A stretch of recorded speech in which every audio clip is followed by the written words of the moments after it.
बोली दुर्गा माता की जय। श्री शाकुंभरी माता की जय। दुर्गा सप्तशती तृतीय अध्याय।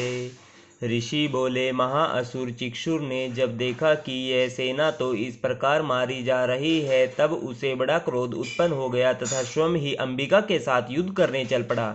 युद्ध में जाकर उसने देवी जी पर बाणों की इस प्रकार वर्षा की जैसे मेघ सुमेरु पर्वत पर जल बरसा रहा हो। तब देवी ने उसके बाणों को खेल खेल में ही काट दिया। फिर बाणों द्वारा उसके सारथी तथा घोड़ों को मार डाला। फिर झटपट उसका धनुष और ऊंची लहराती ध्वजा काट कर गिरा दी। जब उसका धनुष कट चुका, तब अपने बाणों से उसके अंग बीन डाले। जिसका सारथी एवं घोड़े मर चुके थे और धनुष भी कट चुका था, तब वह बिना रथ पैदल ही तलवार ढाल लेकर देवी की ओर दौड़ा। तेज तलवार से सिंह पर जाते ही प्रहार कर दिया। फिर देवी जी की वाम भुजा पर बड़े जोर से प्रहार किया। हे राजन, जो ही उसकी तलवार देवी जी की भुजा पर पहुंची, त्यों ही टूट गई। फिर तो असुर ने क्रोध से आंखें लाल लाल करके हाथ में शूल पकड़ लिया।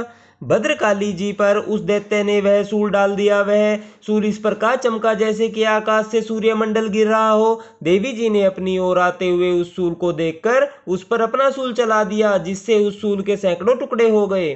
साथ में उस चिक्षुर महादैत्य के प्राण भी निकल गए। जब महिषासुर का बलवान सेनापति मर गया, तब देवशत्रु चामर हाथी पर सवार होकर आ पहुंचा। आते ही उसने अंबिका देवी पर प्रहार कर दिया। श्री देवी ने हुंकार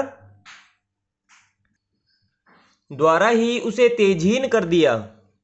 अपनी शक्ति को गिरा हुआ देखकर चामर को बड़ा क्रोध आ गया। उसने शूल पर प्रहार कर दिया।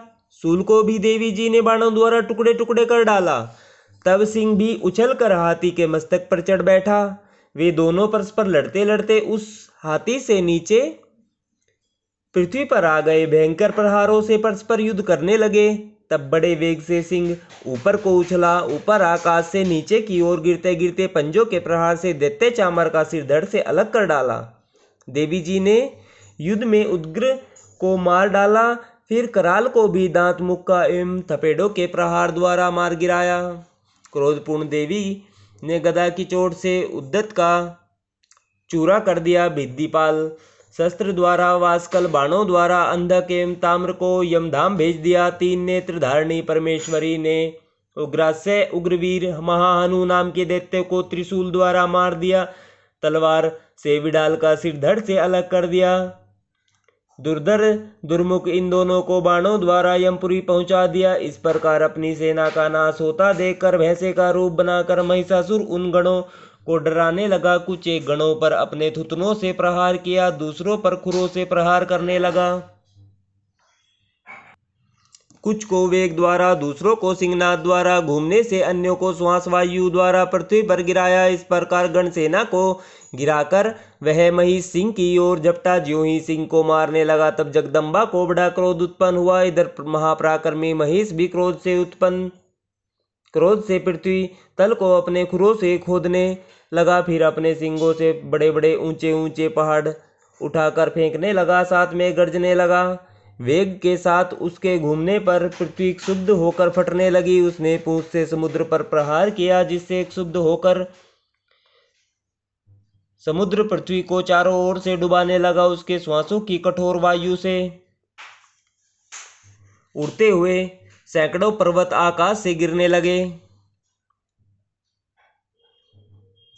इस प्रकार क्रोधपूर्ण उस महादैत्य को अपनी ओर आता देखकर चंडिका उसे मारने के लिए क्रोध में आ गई। कुपिता चंडिका ने उसकी ओर पास फेंका। उसके द्वारा उस दैत्य को बांध लिया। तब तो उस महायुद्ध में बंधे हुए उस दैत्य ने अपना महिष भैंसे का रूप त्याग दिया, झटपट सिंह के रूप में आ गया। ज्यों ही चंडिका उसका सिर काटने लगी, तब वह तलवार हाथ में लिए पुरुष दिखाई देने लगा। तब शीघ्रता से तलवार ढाल वाले उस पुरुष को अपने बाणों से देवी ने बींध डाला। तब वह एक बड़ा हाथी हो आया। अपनी सूंड से उस महान सिंह को खींचा, फिर गर्जने लगा। उसके खींचते समय अपने खंग के द्वारा देवी ने उसकी सूंड को काट दिया। फिर वह महादैत्य भैंसे के रूप में आ गया। इसी प्रकार चराचर त्रिलोकी को सताने लगा। उस समय जगत माता चंडिका क्रोध में आकर फिर उत्तम मधुपान करने लगी। लाल लाल नेत्र करके हंसने लगी। वह दैत्य भी बल पराक्रम के मद में उन्मत्त होकर गर्जने लगा। अपने सींगों से उठा उठा कर पहाड़ देवी की ओर फेंकने लगा। तब सुरापान के मद के कारण लाल लाल आंखों वाली चंडिका जी ने कुछ अस्त व्यस्त शब्दों में कहा, रे मूड, जब तक कि मैं मधुपान कर लूं तब तक तू क्षण भर के लिए गर्ज ले। मेरे द्वारा संग्राम भूमि में तेरा वध हो जाने पर तो शीघ्र ही देवता भी गर्जने लगेंगे। ऋषि बोले। इस प्रकार कहकर देवी जी उड़कर उस दैत्य पर चढ़ गई। पांव दबाकर दैत्य के कंठ पर त्रिशूल से आघात किया। देवी जी के पांव से दबे हुए उस दैत्य ने अपने मुख से बाहर निकलने का प्रयत्न दूसरे रूप से किया। अभी आधा निकला था कि देवी जी ने अपने पराक्रम द्वारा वहीं रोक लिया। आधा निकलकर भी उस दैत्य ने युद्ध करना आरंभ किया।